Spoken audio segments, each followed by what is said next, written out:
So here we are in chapter 11 for AP Biology. We're looking at the control of gene expression. What we're going to focus on in this section is actually the end of the chapter. We're at 11.15. We're going to be looking at what happens when you lose control of gene expression. So essentially you have cancer. When we talk about the genetic basis of cancer, cancer often is the result of a mutation in the genes that control cell division. So if the genes that control cell division become mutated or stop working, then ultimately what you get is cancer cells. And cancer cells, by definition, are cells that divide uncontrollably. So they just go through cell division again and again and again and again.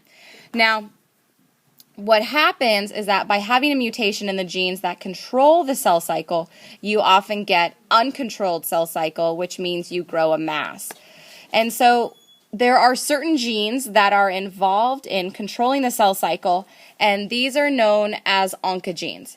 Now, a proto-oncogene, which is a normal gene that is part of controlling cell division, will become an oncogene. And an oncogene is where you have a mutation or a gene that allows the cell to divide excessively or continuously.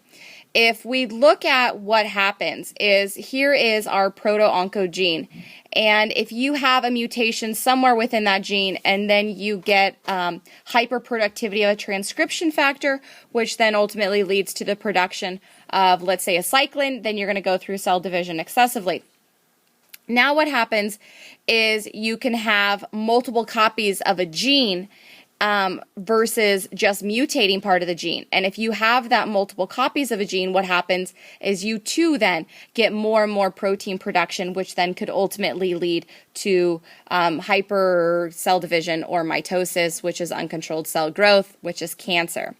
Now, if you have where a gene moves to a different area on the DNA, so here they're showing, here's our segment of DNA, and we've moved our gene, so the gene location or locus is actually altered.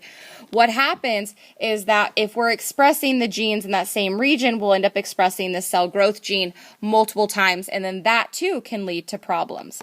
Now, what are these genes? There are genes or traits that play a role in controlling what genes are actually made.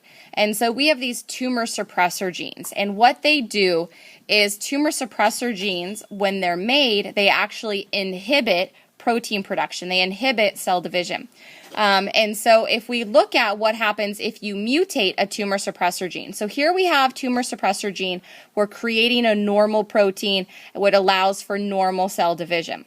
If you have a mutation in the tumor suppressor gene, now it's defective, it doesn't work, then the cells are going to divide unconditionally because there's nothing telling them, hey, stop growing. Oncogenes produce proteins that are faulty, or you can have a faulty tumor suppressor protein. And what happens is that interferes with the normal signal transduction pathways that we discussed in chapter 11 from the Red Book. And so if you're producing proteins too much and you have uncontrolled cell growth, or you're not producing the correct protein that regulates cell growth, then what happens is you'll get that uncontrolled growth, which is cancer. And again, this all comes back to that signaling, those signal transduction pathways that control the expression of a gene. So if we were to look at kind of our oncogene production and a signal transduction pathway overall, here's what we have. We have a growth factor, and it binds, the ligand binds to the receptor. The receptor then goes through the transduction process, and it activates all these little relay proteins, which ultimately make a transcription factor, which can bind the DNA and leads to the expression or response of a protein. Now, that is how it should normally work. What happens, though, is if you look at the tumor suppressor proteins, what they're going to do is they can come in and they inhibit the process. So here we have our growth inhibiting factor, which says stop doing. It binds, the ligand binds to the receptor, signal transduction occurs. Then what happens is that transcription factor will ultimately come in and say, hey, let's stop making the proteins that are needed for cell growth.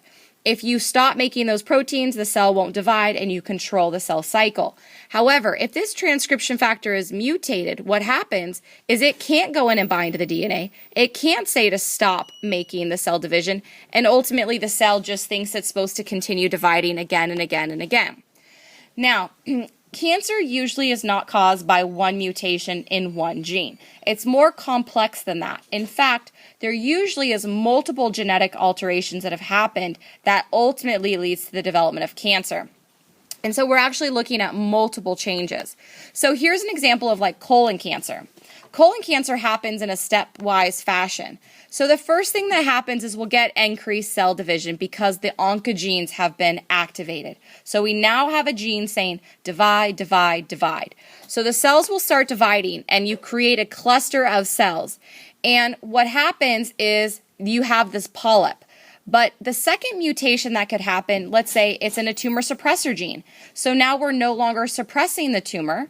We're telling the cells to grow unconditionally. And so what happens is a ginormous mass or malignant tumor happens. And that's when you have a carcinoma. So what can happen is if you suppress tumor suppressor genes and you activate an oncogenes, then you get cancer. Now, if we were to look at the accumulation of mutations that kind of happen along the way, you can see that creating a cancerous cell takes several steps. Here's our normal cell. We have a first mutation, the second mutation, the third mutation. Again, these are in oncogenes, these are in tumor suppressor genes. Then ultimately, all of those changes lead to a malignant cell that then becomes cancerous.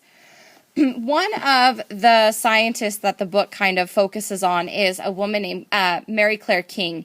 And what she does is she talks about how there's mutations that ultimately give rise to breast cancer. And we all have heard about BRCA2.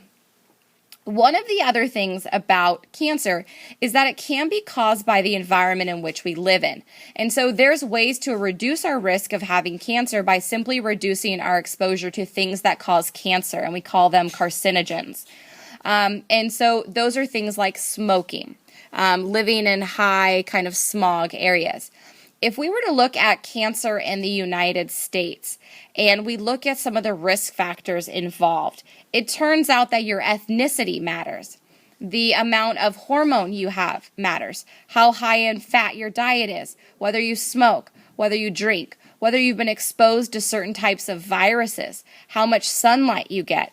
All of that can play a factor, an environmental factor, on the changes that happen at the DNA level that then ultimately lead to cancer for you. That is the end of chapter 11.